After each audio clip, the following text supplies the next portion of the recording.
दोस्तों, आज की कहानी में हम देखेंगे कि किस तरह से एक डीन नाम का लड़का जो अपनी क्रश के साथ एक सुनसान आइलैंड में फंस जाता है।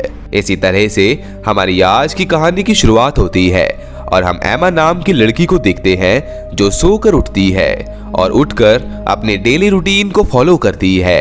वहीं हम डीन को देखते हैं जो सुबह उठकर सीधा चला जाता है गेम खेलने, जहां पर उसके डैड आते हैं जो बहुत बड़े बिजनेसमैन होते हैं। वो डीन को कहते हैं कि अगर तुम इसी तरह से दिन रात गेम खेलते रहोगे तो स्कूल कब जाओगे। इतना सुनकर डीन जल्द ही तैयार होकर स्कूल के लिए भाग जाता है। अब स्कूल में हम एमा को देखते हैं जिससे हर लड़का बात करने को बेताब होता है, पर एमा तो उन्हें भाव भी नहीं देती।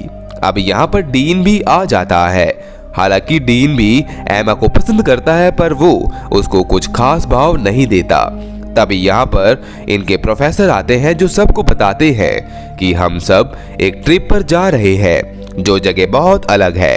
अब प्रोफेसर के जाने के बाद सब लड़कियां मिलकर बातें करती है कि डीन के अमीर डैड ने इस ट्रिप के लिए उसे पैसे भी दे दिए हैं। अब ट्रिप में जाने से पहले डीन के डैड उसे कहते हैं कि इस ट्रिप में सबसे ठीक से रहना, मेरी नाक मत कटवा देना।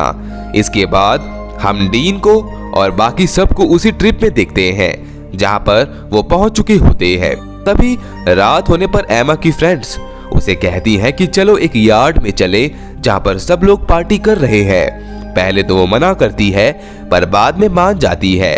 वहां जाकर ये देखते हैं कि सब लोग बहुत एंजॉय कर रहे होते हैं, पर तभी एमा देख पाती है कि वहां पर डीन भी होता है जो उस पार्टी में सबसे दूर दूर होता है क्योंकि उसे ये सब पसंद नहीं है। इसी बीच पता नहीं कैसे एमा का पैर स्लिप हो जाता है और वो आकर पानी में गिर जाती है, जिसे सिर्फ और सिर्फ डीन ही देख पाता है। डीन भी पानी में चला जाता है उसे बचाने के लिए। तभी इन्हें यहाँ पर एक बोट नजर आती है। फिर डीन और एमा उस बोट पर आ जाती है। अब दोस्तों, वो बोट भी उस यार्ड के साथ जॉइंट होता है, इसलिए वो उस रस्सी को काट देता है। वो ऐसा इसलिए करता है ताकि कोई दिक्कत क्रिएट ना हो, क्योंकि इस बारे में उसने अपने डैड से वादा किया था। अब दोस्तों, डीन देख पाता है कि उनकी बोट में तो मोटर होती ही नहीं है और अब पैडल मार कर ही इन्हें आगे का सफर तय करना होगा। इसी तरह से समय आगे बढ़ता है और हम देख पाते हैं कि इनकी बोट यार्ड से तो बहुत दूर आ चुकी होती है। वहीं हम प्रोफेसर और बाकी सबको देखते हैं जो आपस में बात कर रहे होते हैं कि अब हमें अपनी ट्रिप को यहीं खत्म करना होगा।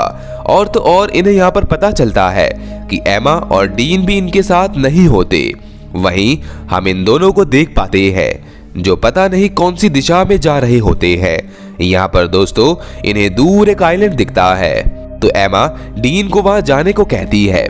तो डीन कहता है कि ये तो बहुत दूर है। तो फिर एमा अकेले ही बोट का पैडल मारने लगती है, जिसके बाद डीन को भी उसका साथ देना पड़ता है और कुछ घंटों का सफर तय करके ये पहुंच जाते हैं उस आइलैंड में, जहां पर एमा को लगता है कि यहाँ पर कोई होटल जरूर होगा।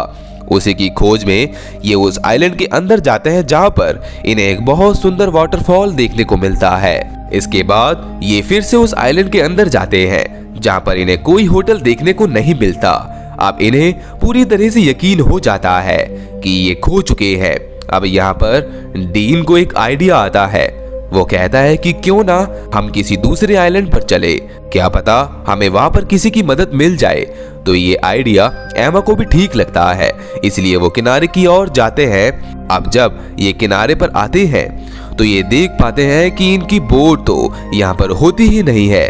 वहीं दूसरी तरफ हमें एमा और डीन के पेरेंट्स को दिखाया जाता है जो इनके पास आकर कहते हैं कि तुम्हारी वजह से हमारे बच्चे पता नहीं कहाँ खो गए। तो वो कहते हैं कि ये सब हमारी हेडेक है, हम तुम्हारे बच्चों को किसी भी हालत में ढूंढ कर रहेंगे। वहीं डीन और एमा जो एक जगह पर आग जलाकर बैठे होते हैं और बाद में ये सो जाते हैं, पर यहाँ पर एमा को बिल्कुल नींद नहीं आती। अब अगले दिन हम एमा को देखते हैं जो सुबह उठकर वहां पर SOS का साइन बनाती है और डीन जो चला जाता है स्विमिंग करने के लिए। वहीं हम देख पाते हैं कि न्यूज में बताया जा रहा होता है कि ये दोनों अब किसी आइलैंड में शायद मर चुके होंगे। पुलिस भी अब इनकी बॉडी ढूंढने में लगी हुई है।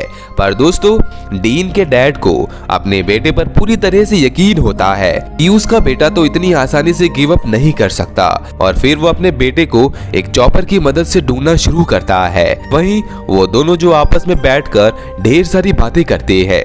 स्कूल में तो ये ज्यादा बातें नहीं किया करते थे, पर इन दोनों के बीच में अब बहुत अच्छी बॉन्डिंग हो चुकी होती है।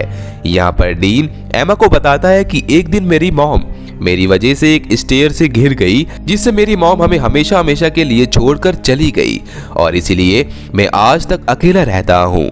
वहीं हमें इनके पेरेंट्स को दिखाया जाता है जो अभी तक इन्हें ढूंढ रहे होते हैं, और हर जगह हाथ पैर मारकर अब इन्हें भी यकीन हो जाता है कि वो दोनों अब इस दुनिया में नहीं रहे।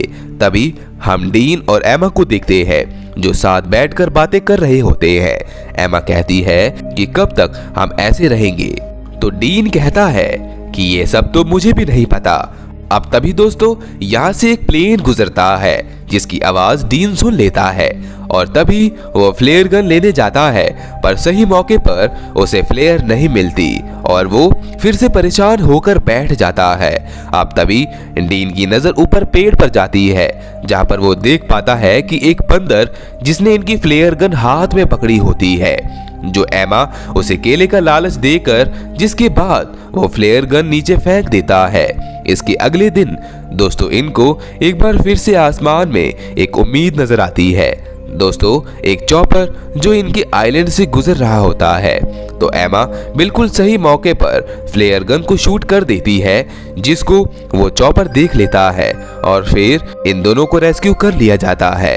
इसके बाद न्यूज में भी बताया जाता है कि जो स्टूडेंट्स 3 महीने से गायब थे वो अब मिल चुके हैं, और फिर इन दोनों के पेरेंट्स इनको लेने आते हैं। अब दोस्तों, इन दोनों के इतने टाइम साथ रहने के बाद इनसे दूर दूर नहीं रहा जाता, तो फिर डीन भी चुपके से उससे मिलने जाता है।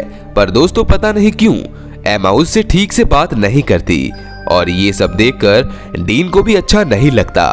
डीन तो उससे स्कूल में भी बातें करने की कोशिश करता है, पर वो पता नहीं क्यों उससे बात नहीं करती। अब कुछ दिन बाद एमा को अपनी गलतियों का एहसास होने लगता है। वो तो डीन को कॉल भी करती है, पर वो अब कॉल नहीं उठाता। और फिर कुछ दिन बाद हम स्कूल के प्रॉम नाइट को देख पाते हैं, जहाँ पर स्कूल के सभी बच्चे होते हैं, पर डीन नहीं होता, वो बस घर ही होता है। और फिर वो अपने डैड के कहने पर स्कूल जाता है, पर अंदर नहीं जाता, वो बाहर ही खड़ा रहता है बारिश में। तभी एमा भी सब कुछ भूलकर उसके पास आती है और डीन को किस करती है। डीन भी उसे ब्रेसलेट देकर प्रपोज करता है, जिसके बाद ये एक दूसरों से शादी कर लेते हैं। इसी के साथ दोस्तों हमारी आज की मूवी का ही अंत हो जाता है। ऐसी और भी सर्वाइवल मूवीज देखने के लिए आप मेरे चैनल हॉलीवुड एक्सप्लेनर प्रेस को सब्सक्राइब कर लीजिए। इस मूवी में सिर्फ इतना ही। मिलते हैं नेक्स्ट वीडियो में। उम्मीद करता हूँ कि आपको ये वीडियो पसंद आई होगी।